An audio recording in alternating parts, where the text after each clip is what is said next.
ভাই, 999 টাকায় আজকাল কি পাওয়া যায়?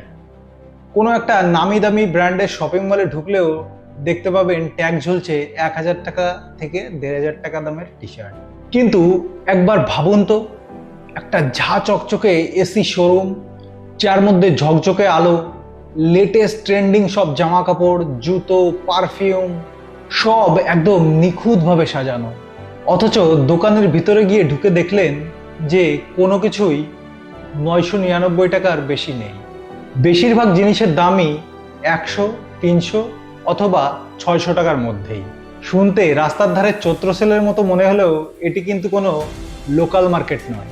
এটি হলো ভারতের সবচেয়ে বিশ্বস্ত এবং সম্মানীয় টাটা গ্রুপের একটি বিশাল মাস্টার স্ট্রোক, জুডিও।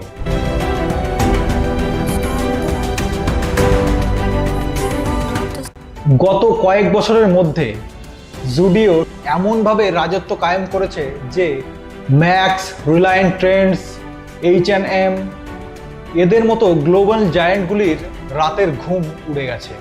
কিন্তু এখানে ভাবার বিষয় আসছে যে টাটার মতো এত প্রিমিয়াম কর্পোরেট একটি ব্র্যান্ড, যারা ল্যান্ড রোভার, জাগুয়ারের মতো গাড়ি বানায়, তারা হঠাৎ এত সস্তায় জামা কাপড় দেওয়া শুরু করলো কেন?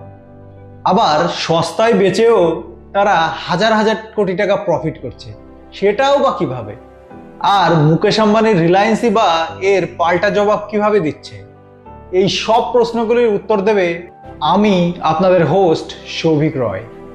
চলুন আজকের এই ধামাকাদার ইনডেপথ কেস স্টাডি ভিডিওতে 6টি ধাপের মাধ্যমে জেনে নেওয়া যাক জুডিওর এই ফাস্ট ফ্যাশন গেম প্ল্যান। গল্পটা বুঝতে গেলে আমাদের একটু পিছিয়ে যেতে হবে। টাটা গ্রুপের রিটেল কোম্পানির নাম হলো ট্রেন্ট লিমিটেড, যার কর্ণধার হলেন স্বয়ং নোয়েল টাটা। আর এই ট্রেন্ট লিমিটেডেরই একটা বিখ্যাত এবং পুরনো ব্র্যান্ড হলো ওয়েস্ট সাইড। আপনি নিশ্চয়ই চেনেন ওয়েস্ট সাইড ব্র্যান্ডটি। ওয়েস্ট সাইড মূলত একটু প্রিমিয়াম এবং একটু দামি জামাকাপড় বিক্রি করেন। তাদের টার্গেট হলো মধ্যবিত্ত এবং উচ্চ মধ্যবিত্ত শ্রেণীর মানুষেরা। কিন্তু টাটা বুঝতে পেরেছিলেন যে ভারতের আসল মার্কেটটা লুকিয়ে আছে ভারতের ভেতর, অর্থাৎ টায়ার 2 এবং টায়ার 3 শহরের ইয়াং জেনারেশনের হাতে। আজকের দিনে হাতে হাতে স্মার্টফোন, গ্রাম হোক বা শহর, সব জায়গার ইয়ং ছেলেরা বা মেয়েরা কিন্তু দেখে যে H&M এ লেটেস্ট ফ্যাশন বা জারাতে লেটেস্ট ফ্যাশন কি এলো। তারাও চায় এই স্টাইলটা, কিন্তু তাদের বাজেট ছিল সীমিত। আর টাটাই দেখেছিলেন এই বিষয়টি। টাটা ভাবলেন যে এই বিশাল আনঅর্গানাইজড মার্কেট, যারা স্টাইল চায় কিন্তু সস্তায়, তাদের যদি আমি এক ছাতার তলায় আনতে পারি, তাহলে পুরো গেম চেঞ্জ হয়ে যাবে। আর এই ভাবনা থেকেই 2016 সালে জন্ম নিল জুডিও। তাদের লক্ষ্য ছিল একটাই, ভারতের জারা হওয়া, কিন্তু একদম গরিবের বাজেটে। জুডিওর সবচেয়ে বড় ইউএসপি বা হাতিয়ার হলো তাদের প্রাইজিং স্ট্র্যাটেজি।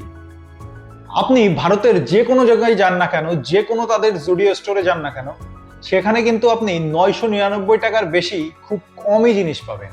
মহিলাদের টপ, ছেলেদের টি শার্ট অথবা শুজ, পারফিউম, লিপস্টিক, যে কোনো কিছু, সব কিছু কিন্তু বেশিরভাগই 999 টাকার মধ্যেই।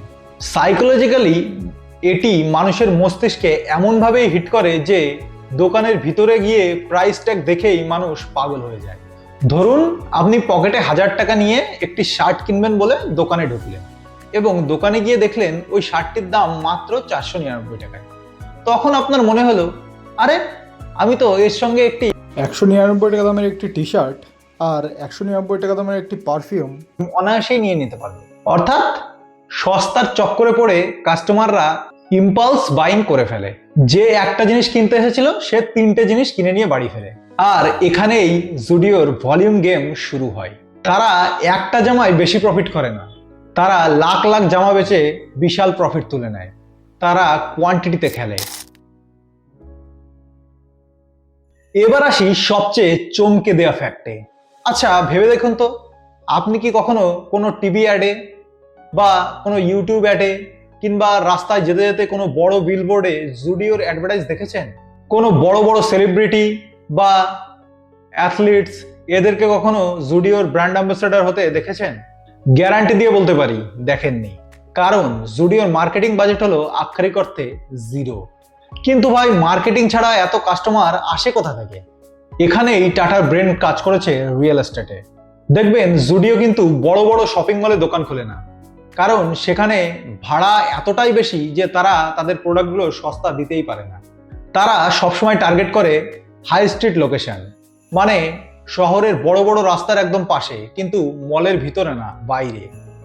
জুডিওর বিশাল সুন্দর আলো দেওয়া স্টোরগুলি হলো তাদের বিজ্ঞাপন। তাদের সবচেয়ে বড় প্রচার হয় মাউথ পাবলিসিটি বা মুখে মুখে প্রচারে। আপনি যদি সস্তায় এত ভালো জিনিস পান, তাহলে নিশ্চয়ই আর 10 জন বন্ধুকে আপনি অবশ্যই বলবেনই। আর বেশিরভাগই দেখবেন গ্রুপ ধরেই শপিং করতে যায়।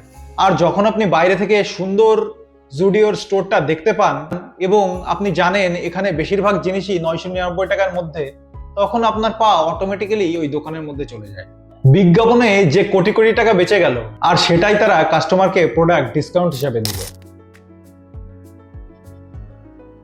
যারা যে মডেলে কাজ করে, জুডিও কিন্তু ঠিক সেই মডেলটাই কপি করেছে। এটাকে বলে ফাস্ট ফ্যাশন। জুডিওতে গেলে আপনি আজকে যে জামাটা দেখছেন, 15 দিন পরে যদি আপনি যান, তাহলে কিন্তু সেই জামাটি আর হয়তো দেখতে পাবেন না, কারণ জুডিওতে তারা নতুন নতুন স্টক খুব দ্রুত আনে। আর এর ফলে কি হয়, কাস্টমারদের মনে ফিয়ার অফ মিসিং আউট বা একটা ফোমো তৈরি হয়। কাস্টমার ভাবে যে এই স্নিকারটা আমার খুব পছন্দ হয়েছে, এই স্নিকারটা যদি আমি আজকে না নিই তাহলে কিন্তু পরের দিন এসে আর পাবো না। আর এই সাইকোলজির কারণেই মানুষ জুডিওতে বারবার ফিরে যায়। আর এই পুরো গেমটা তারা মেনটেন করে 100% প্রাইভেট লেভেল মডেল দিয়ে। আপনি জুডিওর স্টোরে কিন্তু নাইকি, পুমা বা লিভাইসের কোনো জিনিস পাবেন না। জুডিওর স্টোরে থাকে শুধু জুডিওর নিজের জিনিস। সুতো বোনা থেকে শুরু করে সেলাই, প্যাকেজিং, ডিস্ট্রিবিউশন সবকিছু জুডিওর নিজের। মাঝখানে কোনো থার্ড পার্টি না থাকায় তারা কম খরচেই লেটেস্ট ফ্যাশন তাদের স্টোরে পৌঁছে দিতে পারে। মাত্র কয়েক বছরেই জুডিওর 500-র বেশি স্টোর সারা দেশে ছড়িয়ে পড়েছে। এত দ্রুত এতগুলো বড় বড় স্টোর খোলা, এটা তো মুখের কথা নয়, এর জন্য হাজার হাজার কোটি টাকার প্রয়োজন। সেই টাকা কোথায় পাবে? সেখানেই টাটা এই বিশাল ইনভেস্টমেন্টের সমস্যার সমাধান করলেন ফোকো মডেল দিয়ে।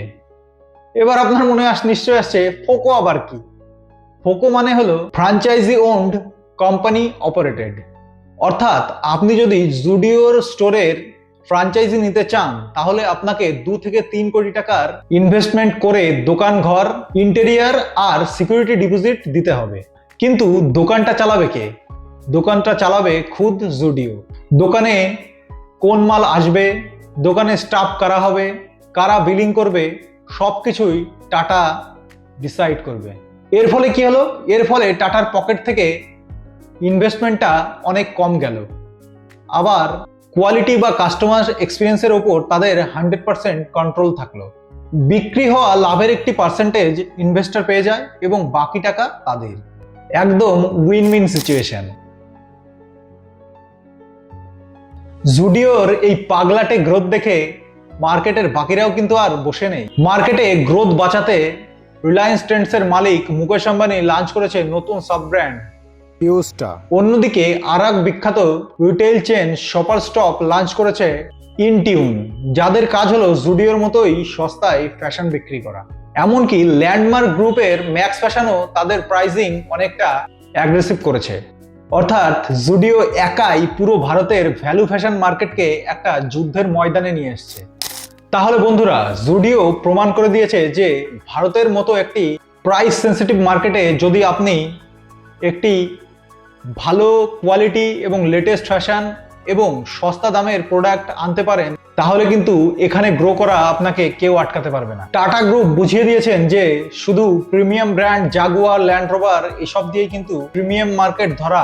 শুধু এটাই নয়, এছাড়াও একদম ছোট্ট স্তরের সাধারণ মানুষের পালস ধরতেও তারা ওস্তাদ। আজকের দিনে জুডিও শুধু একটা জামা কাপড়ের দোকান নয়, এটা ভারতের ইয়ং জেনারেশনের কাছে একটি স্টেটমেন্ট হয়ে দাঁড়িয়েছে। বন্ধুরা, আপনারা কি কখনো জুডিও থেকে শপিং করেছেন? আপনাদের এক্সপিরিয়েন্স কেমন ছিল? আর জুডিওর এই জিরো মার্কেটিং বা প্রাইসিং স্ট্র্যাটেজি এর মধ্যে কোনটি আপনার কাছে সবচেয়ে সেরা লেগেছে সেটি অবশ্যই নিচে কমেন্টে জানান। আর এই ভিডিওগুলি আপনার কেমন লাগছে অবশ্যই সেটা কমেন্ট করে জানাবেন। যদি ভালো লেগে থাকে তাহলে অবশ্যই লাইক করবেন এবং আরও এরকম সেরা সেরা ভিডিও পাওয়ার জন্য অবশ্যই আমার চ্যানেলটিকে সাবস্ক্রাইব করে রাখবেন। তো দেখা হচ্ছে পরের একটি ভিডিওতে, ততক্ষণের জন্য ভালো থাকবেন, ধন্যবাদ।